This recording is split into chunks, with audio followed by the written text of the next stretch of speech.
ओम गुरुर्ब्रह्मा गुरुर्विष्णुः गुरुर्देवो महेश्वरः गुरुसाक्षात् परं ब्रह्म तस्मै श्री गुरवे नमः. Om, om, om.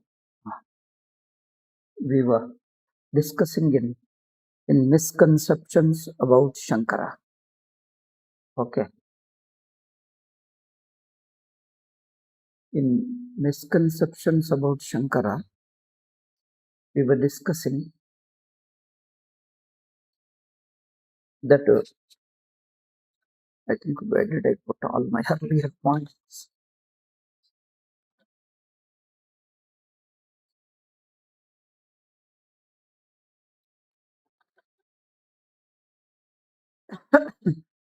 Vyavaharika Satta, the empirical reality, that means empirical world, is not rejected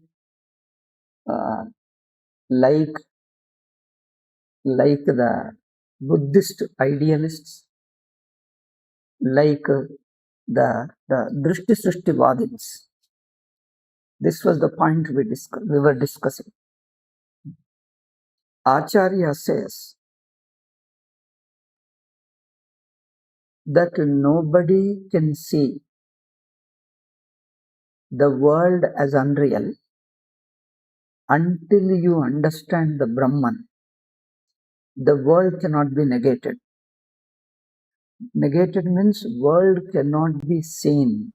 The waking world cannot be seen as false until you impute Brahman. Just like the dream, just like in dream. So the waking world continues to be empirically real until you wake up to your nature. Similarly, until you wake up from dream, the dream continues to be real when you are experiencing the dream. As long as you continue to be in the dream, see, yavadhi satyatmaikatva pratipattihi tavat pramana prameya phalalakshaneshu vikareshu anutatva buddhir nakasyachid upapadyate. As long, see, so long, I read out Swamiji's own translation, English translation, because it is in the book itself. Swamiji did in that Misconceptions About Shankara. So long as there has not been the knowledge of the unity of the real Atman, means so long you don't wake up to your Atman's nature, so long you don't impute yourself as Brahman. Until that time, the notion of unreality regarding the world, in which there is a knower, known, and the means of knowledge, all these things stand valid. Okay? So the valid means and objects of knowledge, as well as that of the resultant knowledge, never occurs to anyone. Okay? That means the world is never experienced as unreal until you impute yourself as Brahman. Okay. Just as he gives an example of a dream.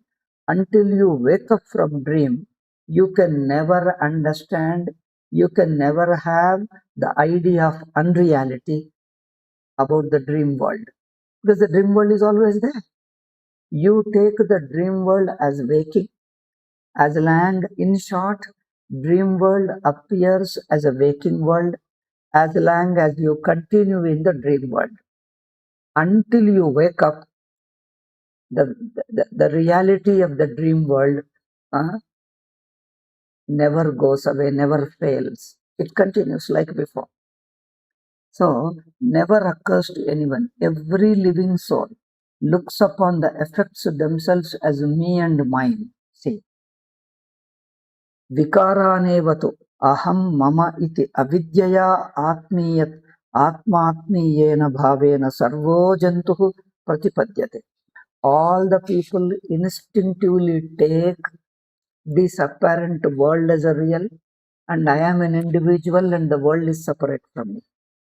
Me, mine, and the world other than me and the rest of the world. This division, which is instinctive, continues to be there.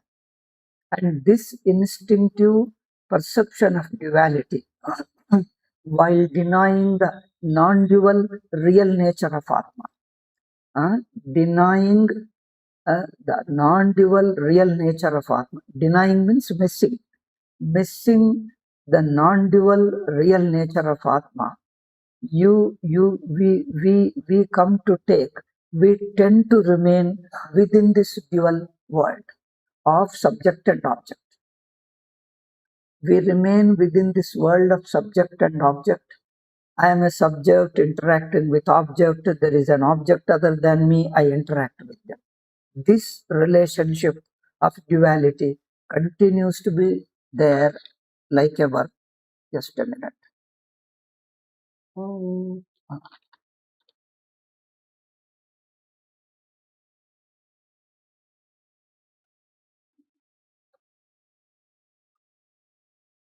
Okay, the charge was less. Okay, now I switched on the charge.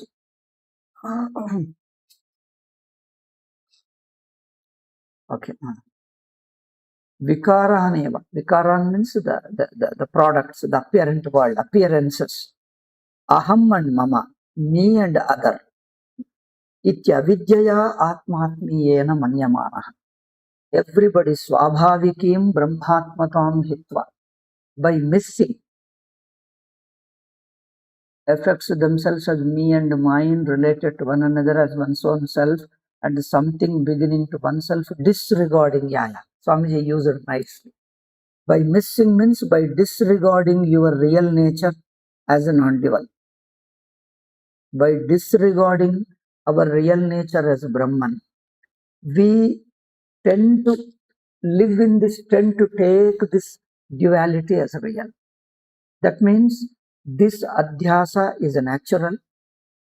This misconception of duality is very instinctive, very natural. It is not consciously at one point of time developed. It was not developed consciously at one point of time. It is there instinctively in all the living beings. Okay, only that means the duality, the misconception is natural. You only have to wake up to the real nature. That is in fact real nature. That is real natural. Or this duality is also natural, non-duality is also natural. In Sanskrit, we use two different words. This is swabhava, that is swarupa.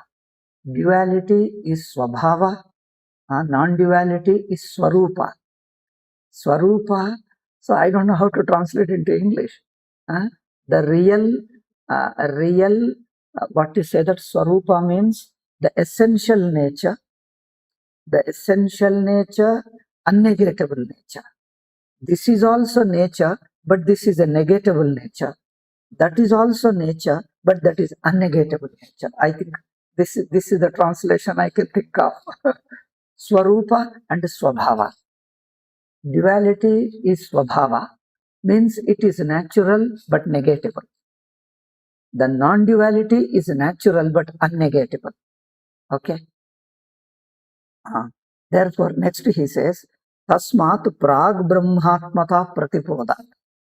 Before one intuits oneself to be Brahman, upapannaha, all the sarvo laukiko vaidikascha vyavahara, all the empirical and Vedic, worldly vyavahara and Vedic vyavahara, all are tenable. Tenable means they just continue.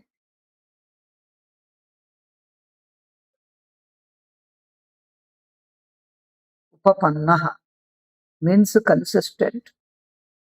Means consistent means they go on. They consistently go on like before. All the worldly vyavahara and Vedic vyavahara. Vedic means religious. All the religious beliefs, activities, prayers, and religious result, religious actions and religious prayers and etc., karmas, rituals, and religious benefits also. All that goes on. Religious means religious, yogic, mystic, and all. Religious, yogic, mystic, all these sadhanas and phalas. Sadhanas and the results. All this go on like before until you wake up. Similar to how similar to Suptasya Prakritasya Janasya Swapne Uchavachan Bhavan Pashyataha. Similar to the dream world, where a person sees all the various objects and takes them to be real like waking until he wakes up. Bhavati prak prabodhat nacha pratyakshabhas abhiprayas tatkale bhavati. This last sentence is important. Pratyaksha abhasa abhiprayah tatkale bhavati. As long as you continue in dream, you never have the dream perceptions as a false. You never come to know. You never come to have an idea that the dream is a false perception. That means the idea of falsity never occurs to a person until you come to a higher level, until you discover the higher truth. The lower truth which is taken to be real, the lower reality which is taken to be real will never go away. The sense of reality about the dream world never goes away until you wake up. Similarly, the sense of reality of the waking world never goes away until you intuit the absolute Atma. So, waking world becomes false only on intuiting the absolute Atma as Brahman. Until that, this duality, the waking world continues to be as valid as before. Nobody can think of this is invalid, so the laws of the world, all these things can never become false. Because the idea of falsity never occurs. Therefore, the two people, from this statement, Shankara has refuted two things. Not only he refuted Buddhist idealists who say that external world doesn't exist, it is only my thought. You can never say external world is a false until you discover your Atma, non-dual Atma.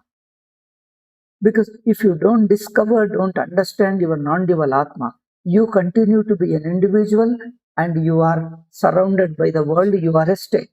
You are within a state. Time and space and subject object duality, everything appears valid. You can't deny them. The sense of reality can't be denied.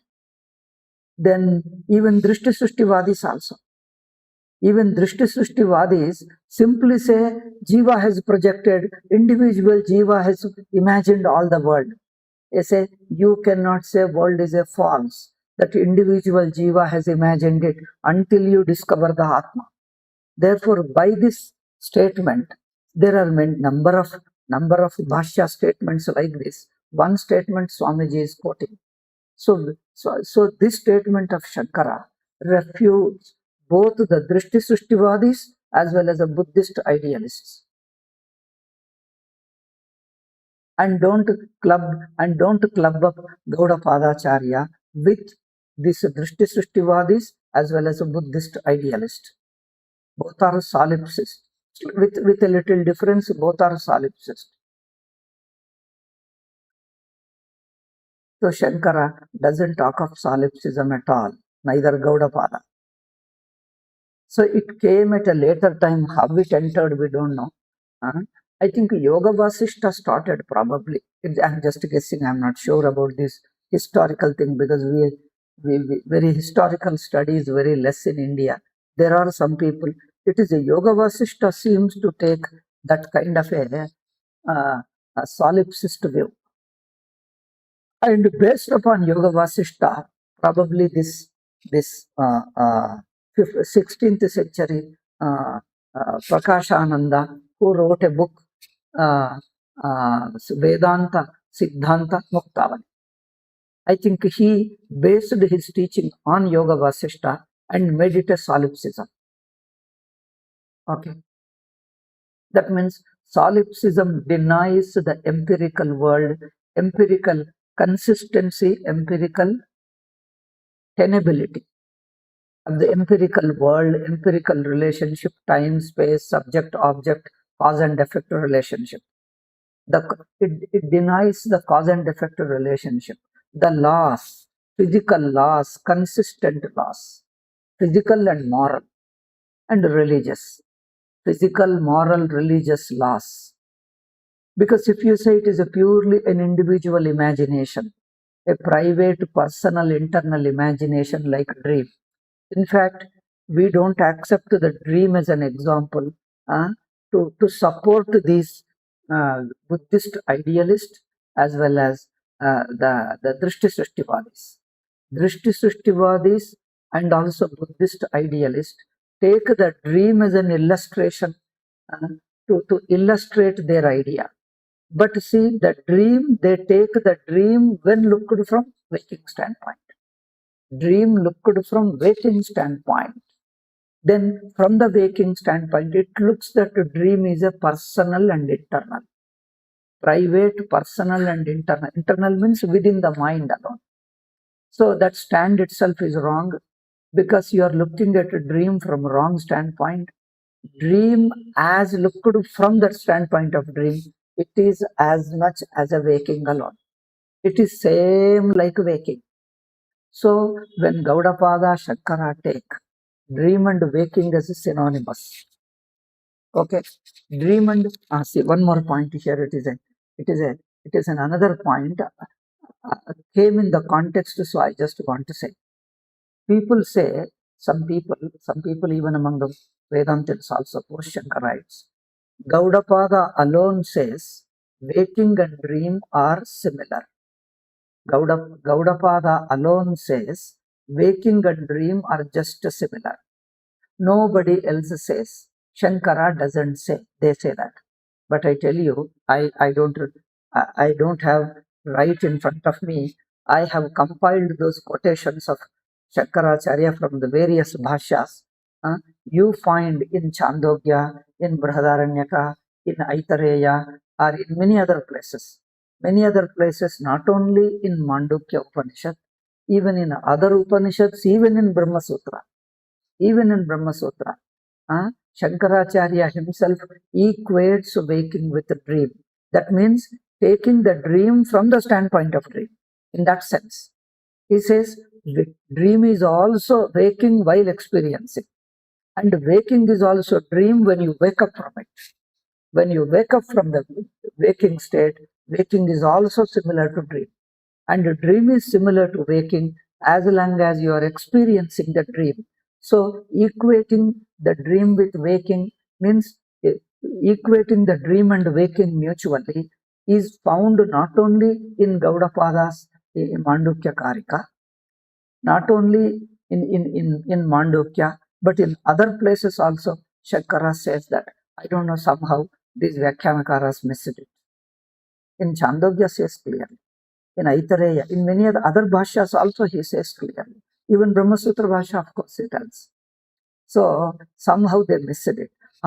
He takes another stand that looking at the dream from the waking standpoint, this also Shankaracharya says.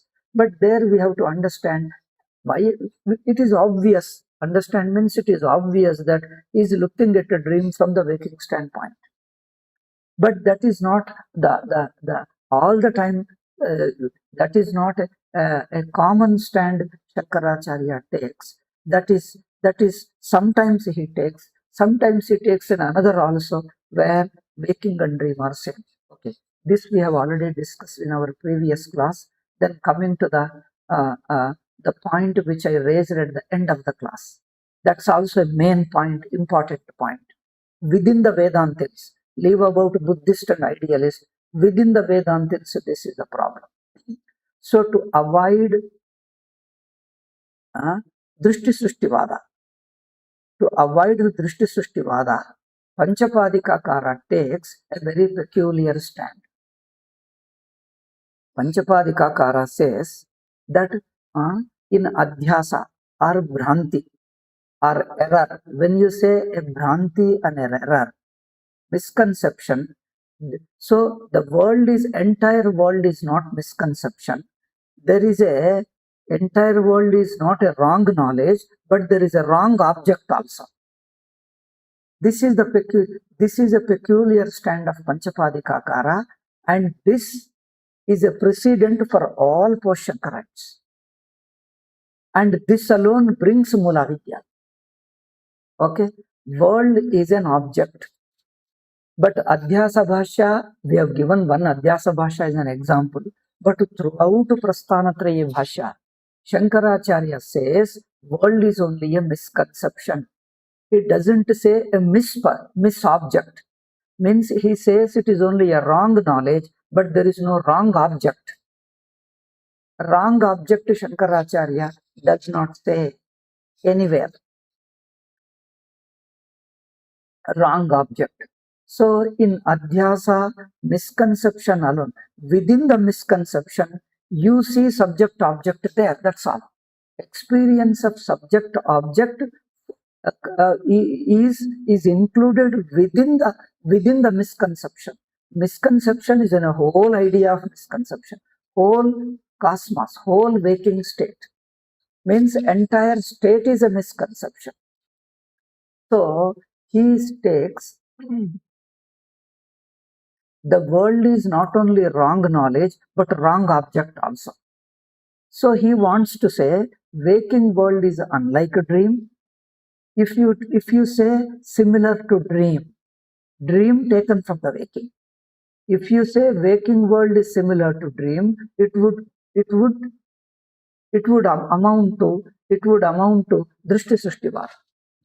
So Panchapadikakara, to avoid drishti srishtivada, I don't know whether it existed, probably it existed drishti srishtivada. So to avoid drishti srishtivada, he says that there is a world as an object. World is not only misconception, parallel to misconception, parallel to wrong knowledge, there is a wrong object. Wrong knowledge and wrong object, they are corresponding, they are parallel. This stand Shankara doesn't take it. So this necessitates Mulavidya. They say world is a wrong object, and wrong object, not only they accept wrong object, so if they had accepted wrong object also, Mulavidya is not required.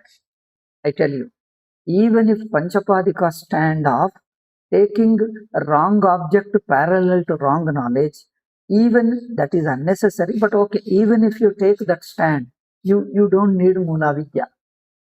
Still, he has added Mulavidya. He says that wrong object cannot appear, cannot be created without a material cause. Wrong object is real, substantial. It needs a creative. It needs to be created. Therefore, he accepted a previous cause, a material cause, to produce material object. Material cause to produce material object. Here, the reply, the right stand is, which Shankara took and Sachidananda Swami says, is there are two things. When you are within the world, whether in dream or waking, when you are an individual within the dream or within the waking, and then you are using the sense organs and mind. When you are using the sense organ mind, the object looks as an external. There is an external object apart from you, other than you. So you are perceiving the external object through your sense organs and mind. Okay, you infer, you perceive. So the external object is present to the person who is within the state, whether waking or dreaming. When you are an individual jiva, using the sense organs and mind, living within the waking, within the state, as one subject facing the object, then object looks as an externally present there. We don't dispute it. because that is everybody's anubhava. See, they think that just as many philosophers, many people do it, and the same post Shankarites also, Mula Vidyavadins also do. They try to establish everything through logic. So Sachidananda Swamiji Shankara, regarding Shankara, they don't have to imagine anything. The biggest problem hurdle in their understanding Sachidanandendra Swamiji is just as they use logic to establish something. That means theories. They build up theories. Mula Vidya is a theory. Just as they use logic to build up a theory, they think Sachidanandendra Swamiji denying Mula Vidya is also a theory, is also establishing through logic. Simple thing. Swamiji doesn't go for logic. Whatever is the anubhava, he straight away points out. Because that's how Shankaracharya does it. He follows exactly what Shankaracharya did. Shankara doesn't indulge in logic to establish a theory or a hypothesis. Whatever is our anubhava, he points out. He points out. And logic only uses only that much to point out, to help you to analyze and understand your anubhava. All the logic is used only for that purpose. Therefore, see, they think that we deny the existence of external world. Sachidanandendra Swamiji and his followers deny the presence of external world, so they join the club of Buddhist idealists or Drishti Srishtivadis. But this question they nobody asked, did we say that we are Drishti Srishtivadis? Okay, did we say that there is no external world to the person who is living within the waking state? A person who is living as a subject, as an individual jiva, using the sense organs within the waking world or within the dream world. So, a person who is a waking person within the waking state, facing the world, it looks that the world is there external to you.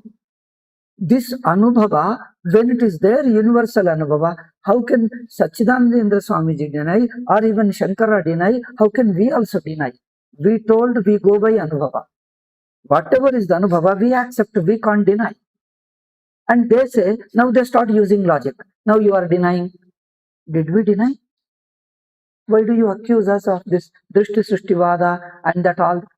That means a simple reason is they indulge in logic to build up the theories. They imagine that whatever we say, we are also building up theories.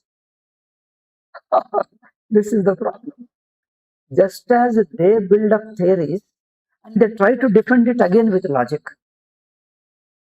First, they use logic to build up a theory, to imagine a theory. Then they use logic to defend it. We don't build up theories. We can say different standpoints. This much we can say. In the anubhava, there is not a single anubhava. There are different levels of anubhava. So at one level of anubhava, whatever appears at that level of anubhava, we accept it because it is there. It is everybody's anubhava. When you are a person within the dream, in the dream world appears as an external object. When you are within the waking world appears as a waking object. Waking objects appear as outside you. You are using perception. You are using pramanas to know the external world. Because the object is present. That's what is everybody's experience. Whatever is the experience of anybody, we don't deny it. We don't build up theory against experience. Okay, this is everybody's experience. Why should Sachidanandendra Swamiji deny? Why should Shankara deny? Why should we deny? Swamiji says at one point in Prakriya Pratyabhijna, Vyavahare yo yatha drishyate tat tathaiva abhyupagantavyaha. Na yuktya sadhayitavyaha nava apalapaniyaha. See, this is the Prakriya Pratyabhijna statement. I don't remember exactly. In my book, I have underlined it. See, I repeat the statement. Vyavahare yo yatha drishyate tat tathaiva abhyupagantavyah na yuktya sadhayitavyah na va apalapaniyaha. So in Vyavahara, it means an empirical life. Whatever is the experience, we have to accept it as it is. Neither you have to mm, neither you have to establish it by logic, nor you have to deny it. What is a matter of experience, we just accept it. Whatever is a matter of experience, why do you need logic to prove it?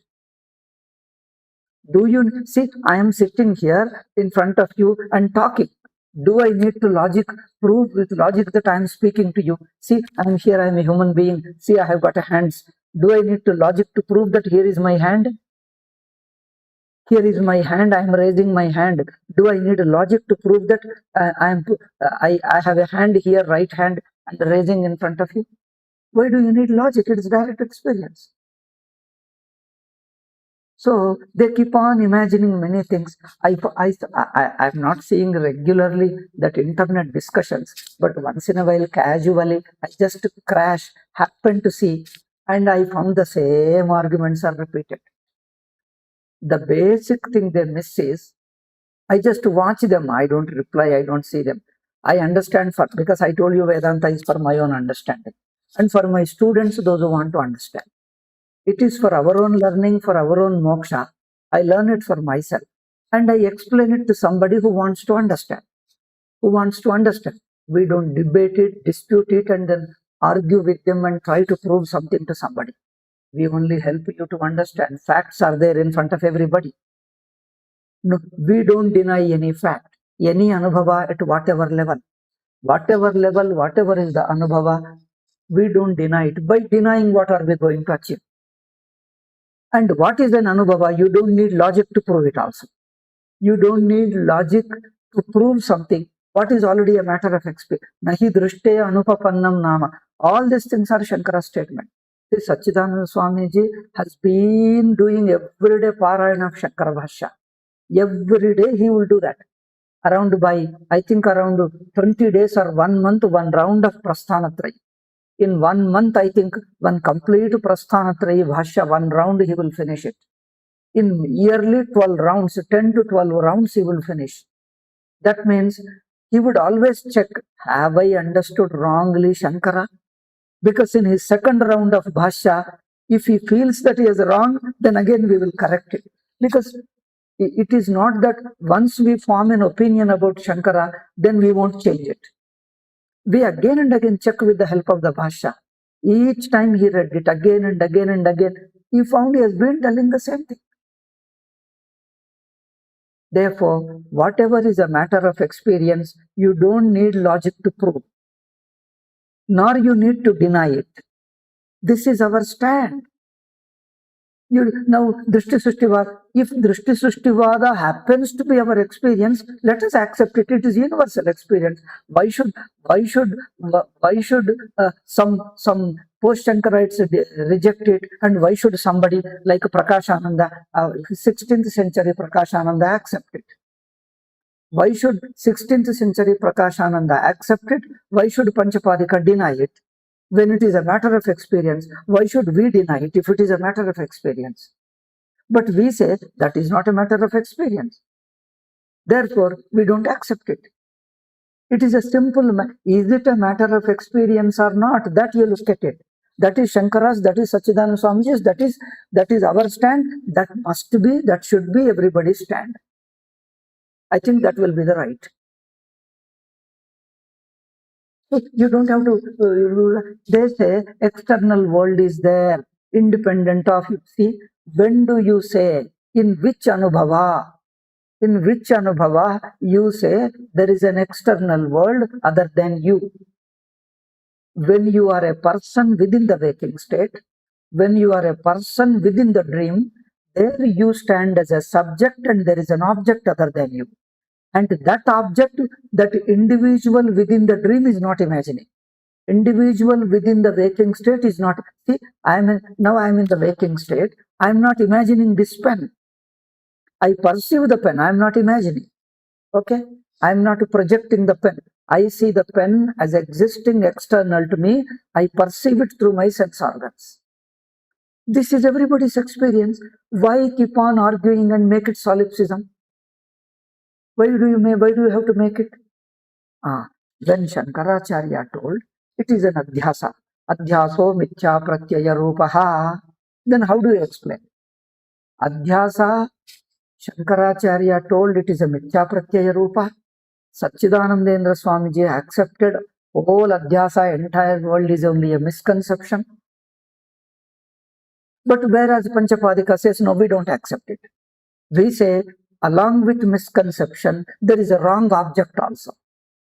Along with misconception, there is a parallel to misconception, there is a wrong. But you deny there is no parallel wrong object. This is where I tell you, see, this is the sukshma point I tell you. I think whether they are not listening to us, our people have been repeating 100 times. All our Satchidananda Swamiji's followers, probably they never listened. First thing is they take one statement and interpret. They take that one statement, selective statement, in the context of their own Mula Vidya Prakriya. In their context, in their background, within their background, they take this one statement, they interpret it the way it appears to them, then they accuse. I think anybody does it if you don't listen completely. It happens, this mistake happens to anybody, to you and me and everybody. If you don't listen to the whole prakriya completely. Now I tell you, when we say mithya pratyaya, we mean the entire state, not as an individual facing the objects within the state. See, this is the difference. One is a stand as an individual within the state.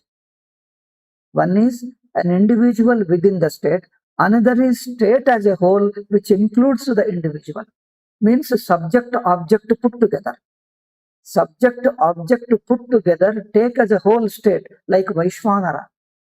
Entire waking state, entire dream state as a whole. Dream state as a whole, waking state as a whole, when you take it, it is mithya pratyaya. State as a whole is only a thought, is a notion. Within the notion, you have an individual facing the object. So you are perceiving through your sense perception. Through your sense organs, you perceive the objects because you perceive the object external to you. That's because as a waking individual or a dream individual, you are existing within time and space, using sense organs, living within time and space. So that time and space brings that there is an external internal. Because through your body, you are using sense organs. Sense organs depend upon the body. Body is your platform. Body is your platform from which you look at the external world. So the body and external world exist within time and space. Okay. Therefore, when you are an individual within the time and place, it looks that to that individual jiva who is using sense organ, it looks that world is external to them. Keeping this in view, this is an empirical worldly standpoint.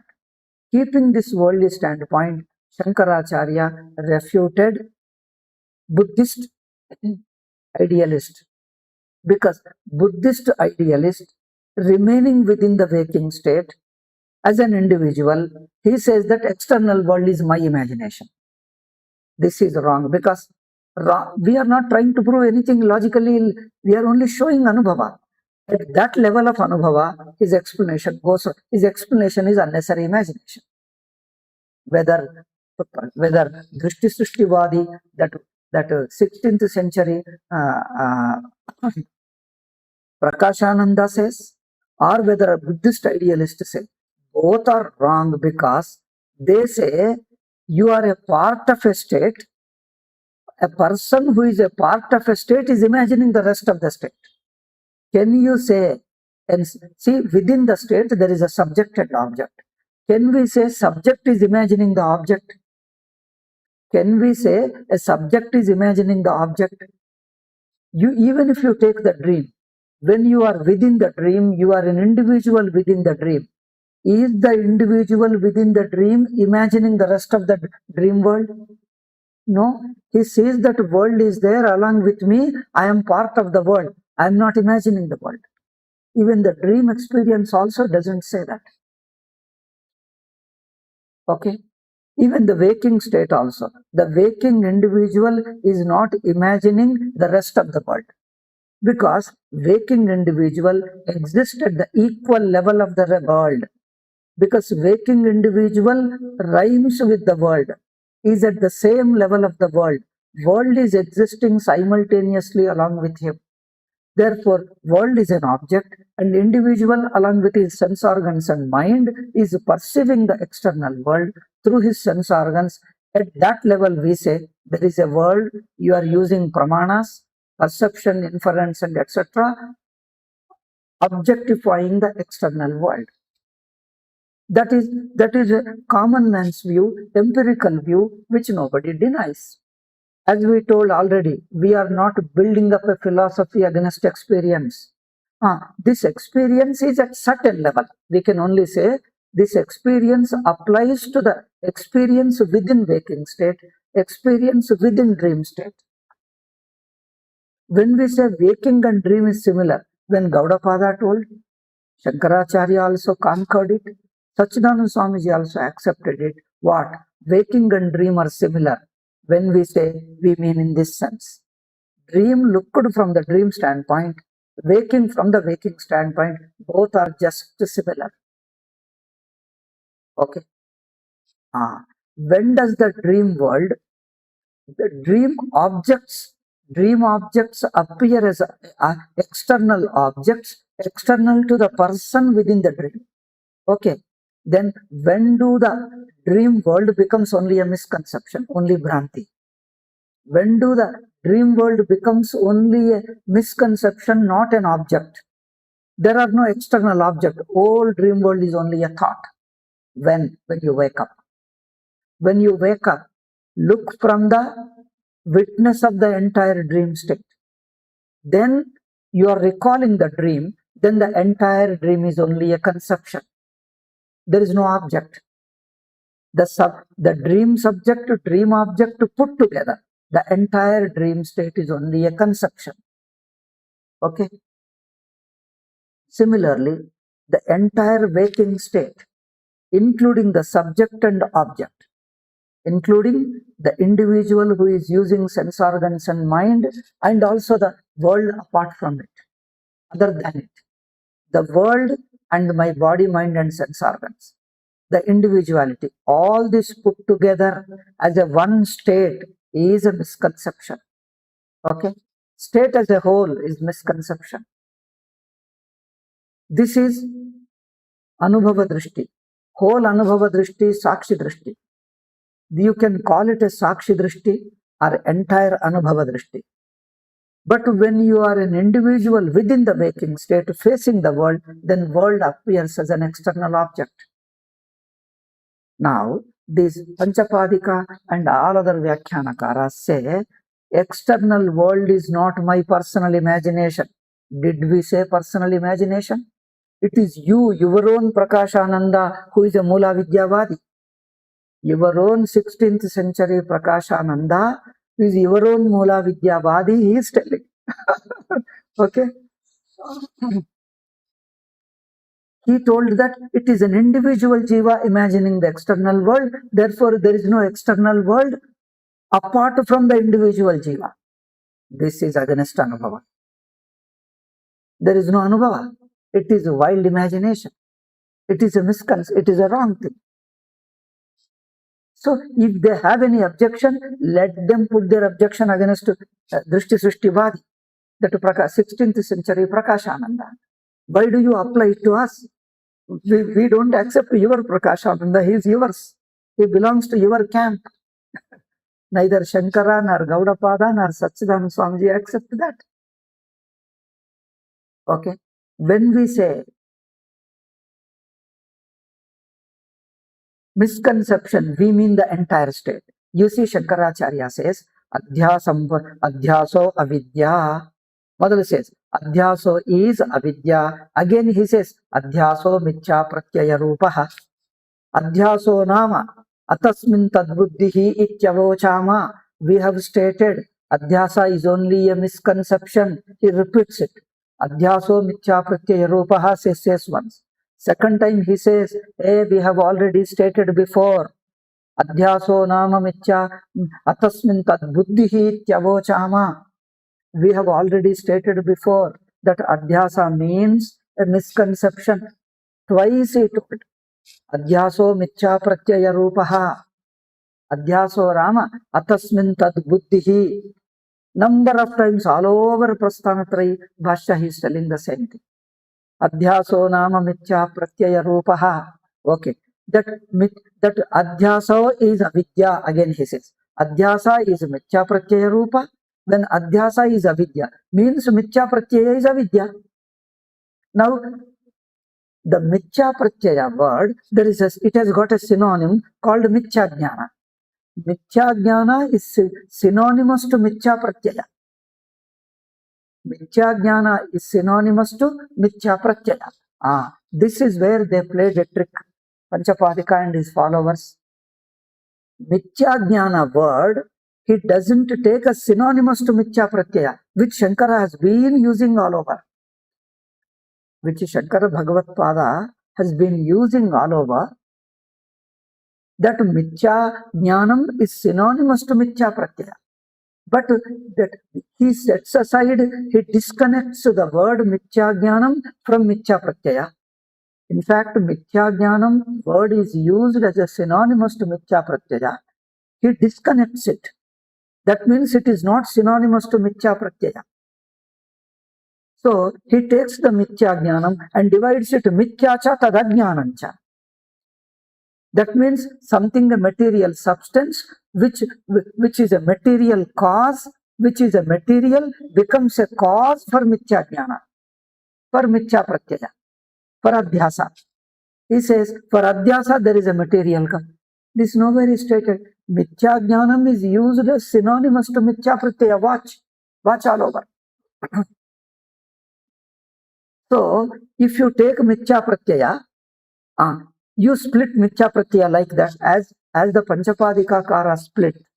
Mithya jnanam into mithya and ajnana, false ignorance, material ignorance.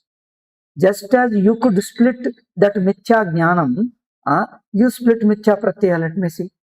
You cannot split that. Therefore, he set aside the word mithya pratyaya, took only mithya jnana, and there he played it.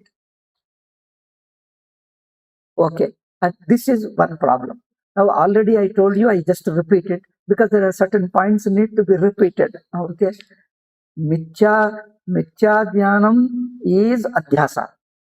Adhyaso mithya. Shankara says adhyasa is mithya pratyaya rupa. Adhyaso is avidya. Okay, adhyasa is avidya. Adhyasa is mithya pratyaya rupa. That means adhyasa, mithya pratyaya rupa, avidya. All these three words he is using synonymous. Okay. Once this is accepted, then go to proceed to the next point. He says, adhyasam puraskritya sarve pramana prameya vyavaharaha. This is important point. So, adhyasa means mithya pratyaya, a misconception. So, presupposing misconception. Sarve pramana prameya vyavaharaha. Pramana, prameya, and we have to add pramata also. Pramata means the subject, individual knower, the subject. So he says that individual knower, the means of knowledge like perception and inference, like sense organs and all, then prameya. He says all this is within adhyasa. Adhyasa includes subject, knower, known, and means of knowledge. Okay, jnata, jnanam, jneyam. Jnata, pramata, pramanam, prameyam. Let us say pramata, pramanam, prameyam. This much Sanskrit, if you know, you can understand easily. Pramata, pramanam, prameyam. All these triputi, we call in Sanskrit triputi. That means the knower, means of knowledge, and the object of knowledge. All these three, adhyasam puraskritya. They are within the mithya pratyaya. It is so clear it is why. And not only he said it, look at our anubhava also. Take the entire state, because when he says mithya pratyaya, which mithya pratyaya includes pramata, pramana, prameya. That means knower, means of knowledge, and object of knowledge. That means the entire state. Entire dream state or entire waking state is within misconception. And it tallies with our anubhava. It goes with our anubhava. It is in keeping with our anubhava. So Shankara telling and our anubhava exactly fitting. No contradiction. Like that 16th century Prakashananda's Drishti Srishtivada goes off. In fact, their own Vyakyanakaras, post Shankaras themselves object to that Prakashananda. They themselves object to him. Some of them accept, some of them dispute, and it goes on endlessly. The dispute is continuing. They try to use him, at the same time reject him. I don't know why do they do like that. If they reject, let them reject. Or if they accept, let them accept it. They accept him at one point, reject him at another point. Why do you do this contradictory things? I'm asking. I'm sincerely asking. I don't want to accuse anybody because I'm not interested. Why should I accuse anybody? They are all great, respectable people, respectable acharyas, pujas to us. And if we happen to see them, we definitely do sakshtanga namaskara to them. They are all our acharyas. So we don't disrespect them. Venerable acharyas they are. Thing is, whether the statements, those ideas go with our anubhava or not. So that Prakashananda Swami, Pujapada Swami of 16th century is disputed, rejected by other Vedantins. They are unable to reconcile, yet they try to take a stand and try to prove something. Madhusudana, he doesn't accept, but still he doesn't reject completely. He tries to explain. When you reject and you don't accept and try to explain, why do you contradict yourself? This is what I found when I was studying Mula Vidya. I found it's a very confusing. I didn't know what to do. They reject and try to defend. They reject and try to defend. Wow. It's a very strange thing they do. So, Sachidananda Swamiji, there is no contradiction. See, very clear. So, Mithya Pratyaya, when he told, now two things are there. One is Shankaracharya says that we reject Buddhist idealists. That means indirectly he says he rejects 16th century Prakashananda's Ekajivavada, Drishti Srishtivada, Buddhist idealist. At the same time he says Adhyasa Mithya Pratyaya Rupa, Adhyasam Puraskutya Sarve Pramana Prameya Vabharaha. Presupposing Adhyasa, presupposing misconception, the entire world is. See, there is no contradiction. It's a very clear, tallying well, harmonizing well. They are in harmony with each other. They are consistent. They are in harmony. There is no contradiction. He is in the empirical. Empirical means when you are an individual within the waking state, within the dream state. As a subject, you are facing an object. Object looks, it's an external to you. Because you are using intermediate, you are using sense organs and seeing the external world. The external objects existing within time and space. It is existing within time and space, outside your body, apart from your sense organs, and see them. No problem. Because that is how the experience. No problem means we are not trying to defend anything. You don't need to defend. That's how experience is. When it is a straight away universal experience, why do you have to prove it logically? Why does somebody have to refute it? Like Buddhist idealist tries to refute logically. I say, Shankaracharya says, all your logic cannot refute your direct experience. This is what simply Shankaracharya told. You try to bring a lot of logic. All your logic goes waste against the direct experience. When it is a direct experience, how can you deny? All your logic is meaningless. Okay. They try to prove, okay, now these Panchapadika and Panchapadika followers try to prove the presence of external object through logic. Why do you need logic? Your sense organs are perceiving and object is there. Within the waking state, within the waking individual is perceiving the external object through your sense organs. In the dream also, a dream person is perceiving the external object through his dream sense organs. When it is a matter of experience, why do you have to prove it? Why do you have to make it a philosophy and try to defend it through logic? See, Panchapadika doesn't need to defend it through logic, through some theories. And that 16th century Prakashananda as well as Buddhist idealist, they don't have to reject it, what is already an experience, matter of experience. What is a matter of experience? Neither they too can reject it, nor Panchapadika and his followers need to defend it. Both are unnecessarily wasting time. When it is a universal experience, why do you have to deny? As I already quoted Swamiji's, Sachidanandendra Swamiji's statement from Prakriya Pratyabhigna, Vyavahare yo yatha drishyase tat tathaiva abhyupagantavyaha, na tarkena na yuktya sadhaniyaha, na va apalapaniyaha. Apalapa means denying the obvious. Denying an obvious experience you can't deny. By denying you are not going to achieve anything. Nobody is going to accept your philosophy. What is a matter of experience? What is the how can you deny it? And what is the point in denying it? Apalapaha. Apalapaniyaha means deny. What is directly everybody's universal experience? Why do you deny? Nava yuktya sadhaniya, nava apalapaniya. So simple. So within the dream state also you are seeing as an they say, now they compare. Dream, now they compare. Both means this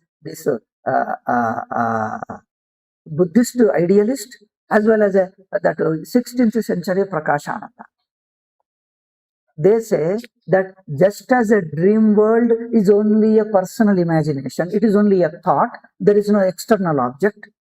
See how they say. When they say, take it as an illustration, which standpoint they are taking that? They are taking a dream after coming out of dream.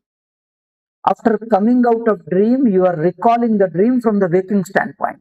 Okay? When you are recalling the dream from the waking standpoint, it looks that it is a personal individual's imagination. Okay? Take that as an example and say that waking world is unlike that. Okay? They say, don't you say Drishti Sushtivada, waking world is unlike dream. It has got an external reality. External reality. External object. There is an object present external to you. You can't say it is equal to dream. Who is telling? Your Buddhist idealist and your own Prakashananda is telling. We are not telling. So why do you accuse us of Drishti Sushtivada, which we are not? You accuse your own Prakashananda, Mula Vidyavadi, Drishti Sushtivadi, who has been accepted by all your views. You can't accuse Gaudapada because he never said that. You can't accuse Shankara. Though Shankara equated waking and dream, the Gaudapada equated waking and dream, though Sachidananda Swamiji equated in waking dream, you can't accuse these three. Neither Gaudapada, nor Shankara, nor Sachidananda Swamiji, you can't accuse them. If you want to accuse your Prakashananda, Drishti Sushtivada, and who belongs to your camp, and whom you have been defending it. Partly defending, partly rejecting is a love and hate relationship. Okay, it belongs to you, not to us. We reject both. Your Prakashanandas, that there is no external world. See, within the waking state, waking individual is not imagining the object. Waking subject is not imagining the object. Within the dream state, dream subject is not imagining the dream object. Okay? So dream object doesn't exist. It is only a thought of a dream person. That we did not say. That is Prakashananda told you. And against Anubhava, against universal experience, he is taking a stand. And that stand You take at one point, defend it, another point, another place you reject it. You have done it both the ways. Okay. You have taken it at one point, and Madhusudana Saraswati defended it, and all others try to defend it. Even Vidyaranya also Panchadashi. After that 16th century, Madhusudana, Vidyaranya, they all try to do that. They try to do both. Okay. Therefore, see that an individual's imagination, we did not say, we only said this much. The whole state as a whole is Mithya Pratyaya. Within the Mithya Pratyaya, as a subject, as a Jnatru, as a knower, it appears external. But that external object and the Pramanas and the Pramata, all three put together is within Mithya Pratyaya. We are not trying to build up a theory. We just go by experience. There are two levels of experience. There is a one experience within the waking state, within the dream state.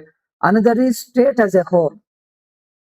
So when Shankara says Adhyaso Mithya Pratyaya Rupaha, and also Adhyasa is presupposing all the world experience, empirical world, we say that it is the entire state.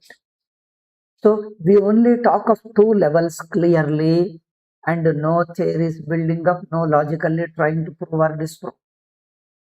Anubhavanusaravadi. It is simple and straight. I think I have made it sufficiently clear. So the empirical world is appearing to the individual within the waking state, individual within the dream state. To him, he uses sense organs and appear. They say, without using sense organs, your mind is imagining. See, that Buddhist idealist says that sense organs are not seeing the external world. The sense organ, external world, all is your individual's imagination. This is totally against experience. This is simply straight away denying the direct experience. Then the waking world also. The waking individual is not waking individual without using sense organs is imagining the external world. That means I don't use my eyes. I only think of a pot and I see the pot. Do we say that? Is it our experience? It is, they say, both Buddhist idealist as well as that 16th century Prakashananda. 16th or 15th, I think maybe 1 century, I have to refer again. I am staying in another ashram, all my books are in Holinarspura. I am staying in another ashram, so I am not able to refer the books. The next time when I go, I find the books, I'll tell you exact period of that Acharya. Or if you have any other book, you refer. So some period, sometime anyway. Sometime, some few centuries back. Before Madhusudana Saraswati, this much we can say. Before Siddhanta Lesha Sangraha Appaya Dikshita, before Appaya Dikshita, before Madhusudana Saraswati, sometimes that time, just before them. Because they too refer this Vedanta Siddhanta Muktavali, both Madhusudana Saraswati as well as Appaya Dikshita, that Siddhanta Lesha Sangrahakara, both of them refer. That means he was a previous to these two. Okay, I'll leave that. Therefore, they say you are denying the obvious. Now, the external world, you are using sense organs and seeing the external world. Now, since then Mula Vidyavadis extend this now, you see. We see the external world there through our sense organs. Therefore, that world is not only Mithya Pratyaya, but also a Mithya Padartha. Not only wrong knowledge, but there is a wrong object. See, this is unnecessary. Because that object is object, subject, and means of knowledge. All put together is one Mithya Pratyaya. So, the so-called external object, that means the objects appearing external to my body and external to my sense organs.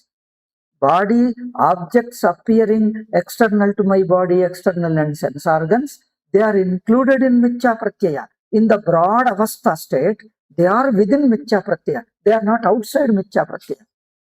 Appearing as an object, appearing as an external object also is within Mithya Pratyaya. Therefore, Shankara told, Adhyaso Mithya Pratyayaha, and presupposing Adhyasa, everything is there. So that Panchapadika says, in addition to Mithya Pratyaya, in addition to wrong knowledge, there is a wrong object. Even if there is a wrong object is included in wrong knowledge, it should not be put as an outside it and parallel to it. That's what we mean. External object need not be put outside wrong knowledge and parallel to wrong knowledge. Okay?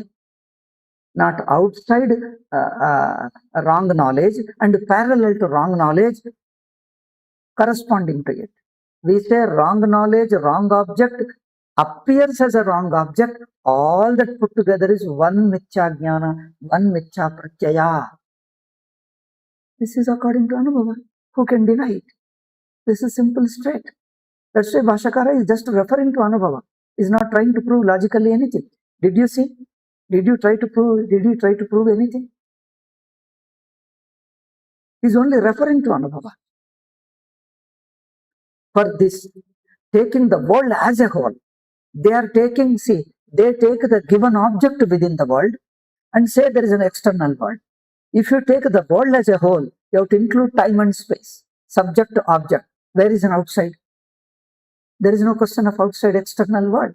External, internal, all put together is one state, one Mithya Pratyaya. That's what Shankaracharya told. Within one Mithya Pratyaya, all the subject, object, Pramana, Prameya, Vyavahara. What is Prameya? Prameya is external object. Pramana is sense organs. Pramata is subject, individual. All these three is Adhyasam Puraskritya, he says clearly. Therefore, Panchapadikakara made mistake here. Okay, then as an individual within the waking state, you look at an object, pot or a book, it is outside you.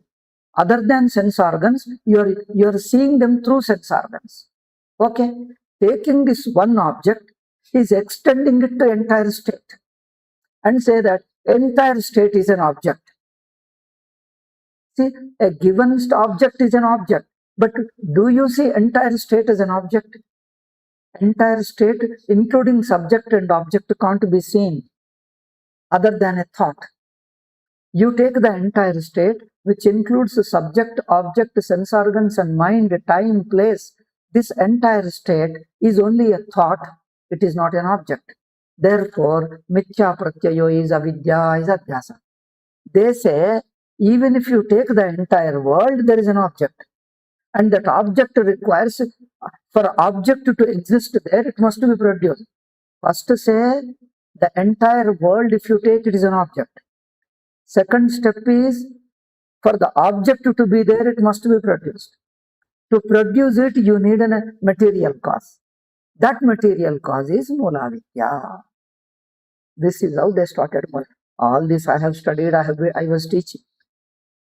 When I understood it is wrong, I left out. This is what I was teaching. Therefore, I know their prakriya well.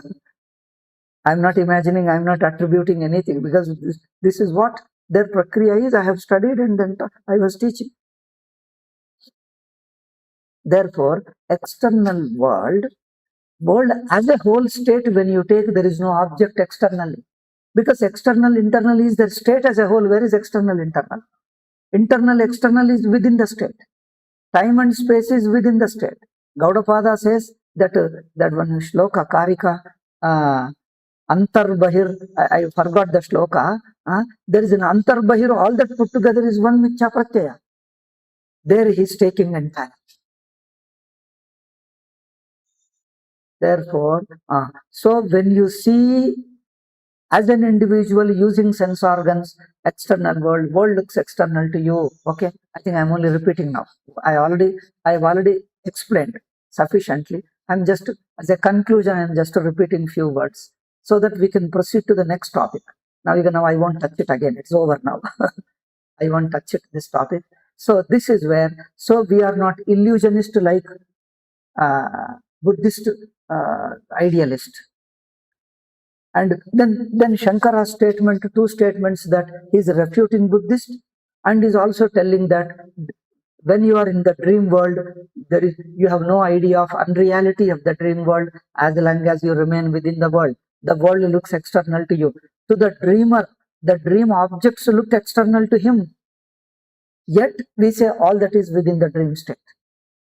Okay, that's what we mean. Therefore, Mithya Pratyaya alone is avidya. That alone is right. You don't need Mula Vidya. It is only unnecessary theorization which doesn't exist in Anubhava. And because of that, what happens? If you build up that Karya Karana relationship, that Adhyasa and cause of Adhyasa, if you talk of Adhyasa and cause of Adhyasa, what happens? Instead of looking at as a world as a whole, state as a whole, you are looking at the world within the world, being within the world. That means your stand is going wrong. Your stand is confuses you. It doesn't help you to understand the truth. Okay, it is more than 1 hour. Let us stop it. Somebody told it is suddenly cut. I think it is not cut because I see it is I'm checking now. The sound is okay. This YouTube, everything is operating well. My power is also on. Everything is okay. I think there is no problem. In the last talk, somebody told it is suddenly cut off.